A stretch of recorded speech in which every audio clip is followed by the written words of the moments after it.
Imaginez, ne serait-ce qu'un instant, la vacuité vertigineuse de votre décor quotidien. Vous, citoyens des cités de verre, bâtisseurs frénétiques de châteaux de cartes en acier à Dubaï, à Singapour ou dans les banlieues pavillonnaires de l'Amérique profonde. Vous vous gargarisez de vos gratte-ciels qui défient les nuages, de vos structures clinquantes sorties de terre en 18 mois, de votre modernité aseptisée qui brille sous les néons. Vous appelez cela le progrès. Vous appelez cela la réussite. Mais au fond de vous, dans cette petite zone d'ombre que le confort moderne n'a pas encore réussi à anesthésier, vous ressentez une soif. Une soif que tout l'argent du monde et toute la fibre optique de la planète ne pourront jamais étancher. Car vous vivez dans l'éphémère. Vous habitez des boîtes de conserve géantes qui seront démolies avant même que vos petits-enfants n'aient appris à marcher. Votre monde est plat. Votre monde est neuf. Et c'est précisément là que réside votre plus grande pauvreté, vous n'avez pas d'ombre. Vous n'avez pas de fantôme. Vous n'avez pas de racines. Puis, un jour, vous posez le pied sur le sol français. Et là, ce n'est pas un voyage touristique que vous entreprenez, c'est une exécution sommaire de vos certitudes. C'est l'écrasement culturel total. Bienvenue dans la première phase de votre effondrement, la découverte que votre ancien est notre ordinaire, et que votre éternité n'est qu'un clignement d'œil dans le regard d'une pierre de France. Regardez ce touriste américain, appelons-le l'homme du Nouveau Monde. Il arrive dans une petite bourgade du Périgord ou de la vallée de la Loire. Il descend de son autocar climatisé, armé de son appareil photo dernier cri, prêt à voir des antiquités. Il s'attend à un musée. Il s'attend à des cordons de velours rouge, à des tickets d'entrée et à des guides en uniforme. Mais ce qu'il trouve le laisse hébété, presque insulté dans son intelligence de consommateur. Il voit un abribus, tout ce qu'il y a de plus banal, avec ses horaires de passage et ses publicités pour un supermarché local.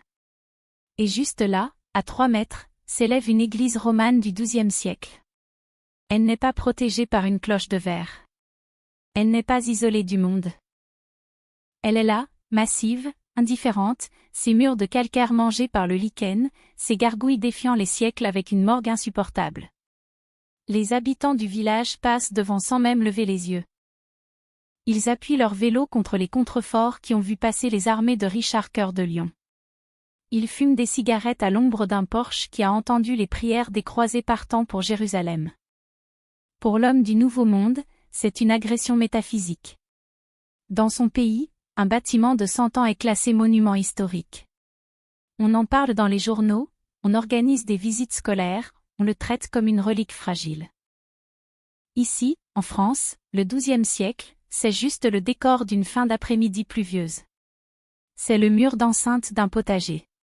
C'est la cave où l'on entrepose le bois pour l'hiver. Cette impudence du temps est le premier coup de poignard dans l'orgueil de l'étranger. Il réalise que l'histoire, en France, n'est pas un livre que l'on ouvre le dimanche, c'est une atmosphère que l'on respire. C'est une présence qui vous entoure, vous oppresse et finit par vous réduire au silence. Analysons cette arrogance de la pierre. Pourquoi les Français ont-ils ce dédain souverain pour le neuf ? Parce que nous savons, de manière presque instinctive, que tout ce qui brille est suspect de superficialité.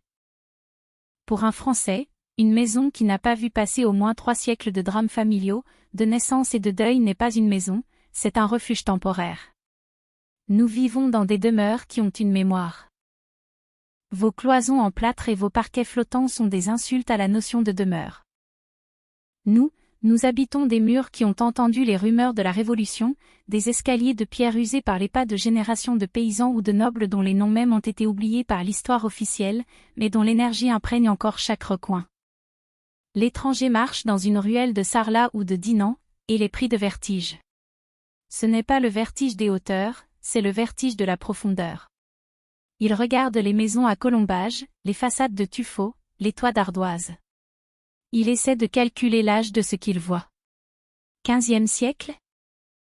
16e ? 17e ? Les chiffres commencent à perdre leur sens.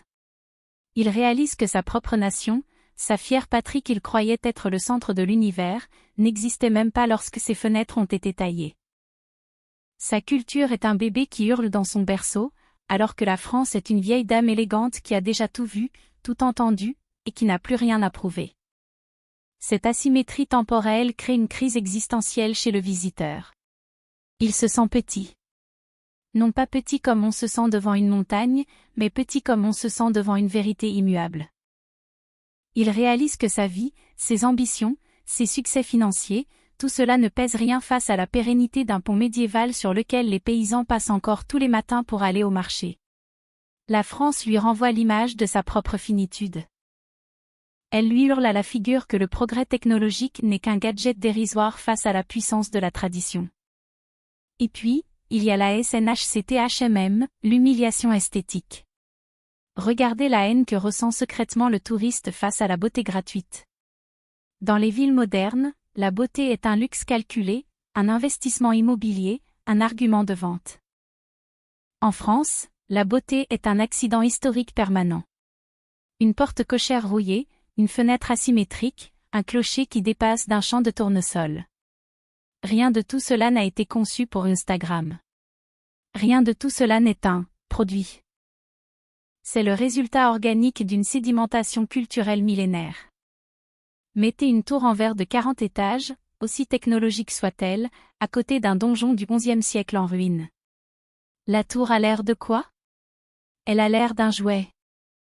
Elle a l'air d'un artefact bon marché, d'une erreur de parcours qui sera corrigée par le prochain tremblement de terre ou la prochaine crise économique. Le donjon, lui, même décapité, même envahi par les ronces, impose le respect. Il porte en lui l'autorité du sang et de la pierre. Il dit, je suis là depuis 1000 ans, et je serai encore là quand ton verre se sera transformé en sable et ton acier en rouille. L'étranger comprend alors que la modernité est une forme de lâcheté, on construit vite parce qu'on a peur de la mort. On construit lisse parce qu'on a peur de la cicatrice. La France, elle, expose ses cicatrices de pierre avec une fierté qui confine à l'insolence. Pour vous, spectateurs français qui m'écoutez, ce spectacle est votre quotidien. Vous allez acheter votre baguette en passant sous une arche romaine. Vous emmenez vos enfants à l'école dans un bâtiment qui servait de couvent sous Louis XIV. Vous vous garez devant des remparts qui ont résisté aux Anglais durant la guerre de 100 ans. Vous avez banalisé l'exceptionnel. Vous avez rendu le sublime utilitaire. Et c'est précisément cela qui rend le reste du monde fou de jalousie et de rage. Votre mépris inconscient pour ce trésor est la forme la plus ultime de la supériorité. Vous traitez l'immortalité comme un meuble de famille un peu encombrant. Mais pour celui qui vient d'un désert de béton, cette densité historique est étouffante. C'est un écrasement culturel. L'étranger réalise qu'il ne pourra jamais rivaliser. Il pourra construire des îles artificielles en forme de palmiers, il pourra ériger des pyramides de verre dans le désert, il pourra même coloniser Mars, il n'aura jamais ce que vous possédez, l'épaisseur. L'épaisseur du temps, l'épaisseur de la souffrance, l'épaisseur du génie. Le monde moderne est une surface lisse sur laquelle on glisse sans laisser de traces. La France est un relief accidenté qui vous accroche, vous blesse et vous marque. L'étranger arrive avec ses certitudes de consommateur et il repart avec un doute profond sur la valeur de sa propre existence. Il se demande si vivre dans un appartement connecté au sommet d'une tour de Dubaï vaut mieux que de vivre dans une maison de pierre sombre au cœur du Quercy, là où le silence est peuplé par les murmures de 30 générations. Cette première phase du choc est violente car elle dépouille l'étranger de sa vanité. Il ne peut plus regarder son pays de la même manière. Il ne peut plus regarder ses monuments historiques de 1850 sans un sourire ironique. Il a vu la source. Il a touché la racine. Il a compris que l'histoire française n'est pas un décor de théâtre, mais la charpente même de la réalité. C'est une humiliation programmée par chaque pierre de notre sol. Mais attention, car si la surface vous éblouit et vous écrase, ce qui se cache en dessous est bien plus terrifiant. La France n'est pas seulement faite de pierres empilées vers le ciel. Elle est construite sur des strates de mort, de secrets et de légendes qui dorment sous vos pieds. Si vous pensiez que le choc visuel était insurmontable, attendez de plonger dans les entrailles de cette terre. Attendez de comprendre que chaque mètre carré de ce pays est un palimpseste où le sang et la gloire se sont mélangés pour créer une atmosphère que vous ne pourrez jamais quitter totalement. Une fois que vous avez goûté au vertige de l'histoire française, vous êtes condamné à la nostalgie. Vous êtes condamné à errer dans vos villes de verre en cherchant désespérément l'ombre protectrice d'une cathédrale gothique.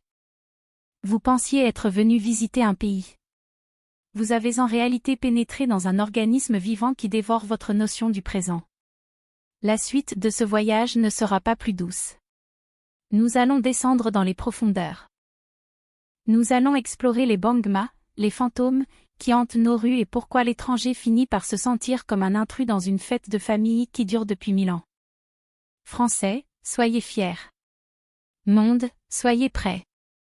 Car l'histoire de France ne se raconte pas, elle vous regarde de haut, et elle ne scie jamais. La surface n'était qu'un avant-goût, une mise en bouche visuelle destinée à flatter votre rétine avant de briser votre esprit. Car si l'éclat des façades haussmanniennes ou la majesté des donjons médiévaux suffisent à étourdir le voyageur imprudent, ce n'est rien face au véritable cataclysme qui l'attend, la verticalité invisible de la France. En France, l'histoire ne se contente pas d'être « autour » de vous, elle est « sous vous ». Elle est la fondation, la racine, la sédimentation de millions d'existences qui pèsent sur chaque mètre carré de bitume. Bienvenue dans la seconde phase de votre naufrage identitaire, là où vous réalisez que vous marchez littéralement sur les os de la civilisation et que votre modernité n'est qu'une fine couche de vernis sur un océan de spectres millénaires. Imaginez l'homme du Nouveau Monde, encore tout étourdi par sa balade à la surface, entrant dans un simple magasin, un monoprix de quartier ou une boutique de vêtements franchisés. Il cherche un produit, il compare les prix, il est dans sa bulle de consommateur. Mais soudain, il aperçoit, derrière une vitre au sol ou au fond d'une arrière-boutique, des voûtes en pierre, des piliers massifs, des vestiges d'un cloître ou d'une villa gallo-romaine. Ce n'est pas une attraction payante. C'est la structure même du bâtiment. Il réalise avec une terreur sourde que la ville moderne n'est qu'une excroissance, une parasite qui s'est installée sur le cadavre glorieux des siècles passés. À Paris, à Lyon, à Nîmes, l'histoire est un millefeuille de pierre et de sang. Sous chaque trottoir, il y a une crypte, sous chaque jardin public, il y a une nécropole, sous chaque rue commerçante, il y a les traces d'un forum romain ou d'une fortification oubliée. C'est ici que commence le « vertige des profondeurs ». L'étranger comprend que la France n'est pas un pays que l'on visite, c'est une fouille archéologique à ciel ouvert dont on ne voit jamais le bout. Chaque fois qu'un ouvrier creuse une tranchée pour la fibre optique à Paris, il risque de tomber sur une épée mérovingienne ou une mosaïque antique. L'histoire ici n'est pas rangée dans des tiroirs scellés, elle est une présence envahissante, une force géologique qui refuse de se laisser enterrer par le goudron. Pour l'habitant de Dubaï ou de Phoenix, dont le sol est vierge de toute trace humaine antérieure à l'invention de l'air conditionné, cette épaisseur est insupportable.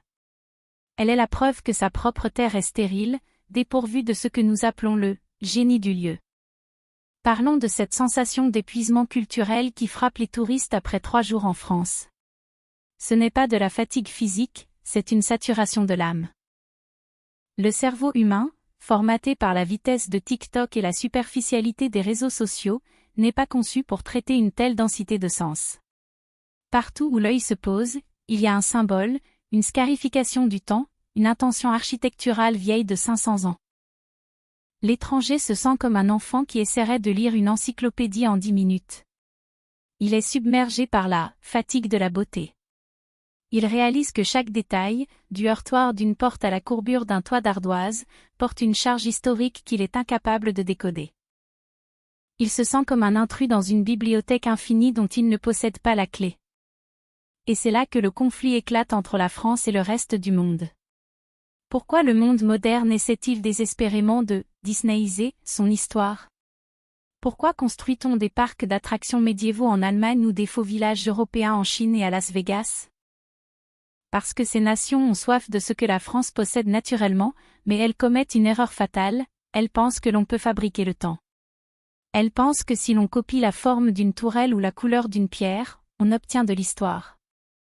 Pauvre fou! Vous pouvez construire le château le plus grand du monde avec les matériaux les plus chers, si aucune tête n'est tombée sous ses remparts, si aucun roi n'y a dormi, si aucun poète n'y a pleuré, votre bâtiment n'est rien d'autre qu'un décor de carton-pâte. La France n'a pas besoin de parc à thème. La France est le thème. Nous n'avons pas besoin de mettre des costumes de plastique et de diffuser de la musique médiévale dans des haut-parleurs cachés pour vous faire voyager dans le temps. Il nous suffit de vous laisser marcher dans une ruelle de la cité de Carcassonne ou sur les remparts de Saint-Malo. Le silence de la pierre brute est plus éloquent que tous les spectacles pyrotechniques de vos parcs d'attractions. Notre histoire est têtue, elle est sombre, elle est parfois cruelle et sale, mais elle est réelle. Elle n'a pas été lissée pour plaire aux familles. Elle pue la sueur, le vin et l'éternité. Cette réalité brute est ce qui terrorise le touriste moderne. Il veut le pittoresque, il veut le mignon, il veut le décoratif. Mais la France lui offre le sacré. Elle lui offre la confrontation avec des structures qui ont survécu à la peste noire, aux guerres de religion, à la terreur et à 2 guerres mondiales. Elle lui montre que l'homme passe, mais que l'œuvre demeure. L'étranger réalise soudain que sa propre culture est basée sur l'amnésie. Il vit dans des pays où l'on détruit pour reconstruire, où l'on efface le passé pour vendre un futur radieux qui ne vient jamais. Il comprend qu'il a été victime d'une lobotomie culturelle. Il rentre chez lui et regarde son quartier avec un dégoût nouveau. Ces immeubles de bureaux lui semblent être des structures provisoires, des tentes de luxe pour nomades financiers. Sa propre maison, qu'il croyait être un investissement, lui apparaît maintenant pour ce qu'elle est, un abri précaire qui ne laissera aucune trace. L'étranger en France développe alors ce que l'on pourrait appeler la nostalgie de la pierre. C'est une maladie incurable. Désormais, il cherchera partout cette odeur de cave humide et de poussière sacrée. Il cherchera cette sensation de froid que dégage un mur de grès en plein été. Il cherchera cette irrégularité magnifique du sol qui vous force à regarder où vous mettez les pieds. Il est devenu un exilé de la profondeur. Il a compris que la véritable richesse d'un peuple ne se mesure pas à son PIB, mais à la quantité de fantômes qu'il est capable d'héberger sans devenir fou. Français, vous qui m'écoutez, mesurez bien votre privilège. Vous vivez dans un sanctuaire. Vos gestes les plus quotidiens sont encadrés par le génie des siècles. Quand vous allez chercher votre journal, vous marchez peut-être sur les fondations d'un temple romain. Quand vous buvez un verre en terrasse, vous êtes peut-être à l'endroit exact où un traité qui a changé la face de l'Europe a été signé. Cette densité est votre force, mais elle est aussi votre responsabilité. Ne laissez aucun urbaniste, moderne, vous convaincre que vos vieilles pierres sont des obstacles au développement. Ne laissez personne vous dire que vos centres-villes sont des musées morts. Ces pierres sont vos os. Elles sont votre colonne vertébrale. Si vous les détruisez pour faire de la place à la fluidité du verre et de l'acier, vous ne devenez pas moderne, vous devenez amnésique. Vous devenez comme le reste du monde, interchangeable. La France est la preuve vivante qu'un pays peut être à la fois à la pointe de la technologie spatiale et médicale tout en refusant de raser ses églises romanes pour faire des parkings. C'est cette tension, ce paradoxe magnifique, qui fait de nous une nation à part. Nous avons un pied dans le futur et un pied dans le millénaire. Nous sommes les gardiens de la continuité. Dans un monde qui s'effondre sous le poids de l'immédiateté, la France est une encre de pierre. Alors, à vous, citoyens des tours de verre, constructeurs de cités éphémères qui brillaient un instant avant de disparaître dans l'oubli, venez nous voir. Venez vous perdre dans nos impasses, venez toucher nos murs rugueux, venez sentir le souffle des morts dans nos cathédrales. Mais soyez prévenus, vous ne repartirez pas les mêmes. Vous emporterez avec vous le poison du doute. Vous réaliserez que votre ville n'est qu'un campement, alors que la nôtre est une forteresse de l'esprit. La question finale est simple, et elle est pour vous, préférez-vous vivre dans une tour de verre étincelante, une cage de lumière sans passé qui sera oubliée dans 50 ans, ou préférez-vous être enveloppé par les ombres d'un millénaire, dans une maison qui a une âme, un nom et une mémoire? Préférez-vous la sécurité du neuf ou le danger magnifique du vieux? Le monde a choisi la vitesse. La France a choisi l'immortalité de Pierre. Et tant qu'il restera un Français pour s'appuyer contre un mur du XVe siècle en attendant son bus, la civilisation aura un refuge. Ne touchez pas à nos pierres, car ce sont elles qui vous diront qui vous êtes quand vous aurez tout oublié. L'histoire de France ne se visite pas, elle vous possède. Elle vous broie. Elle vous rappelle que vous n'êtes qu'un passage, mais que vous appartenez à quelque chose qui ne finit jamais. Français, soyez les sentinelles de vos spectres. Monde, soyez les humbles témoins de notre éternité. Car ici, chaque pierre a un nom, et chaque nom est un défi lancé au néant.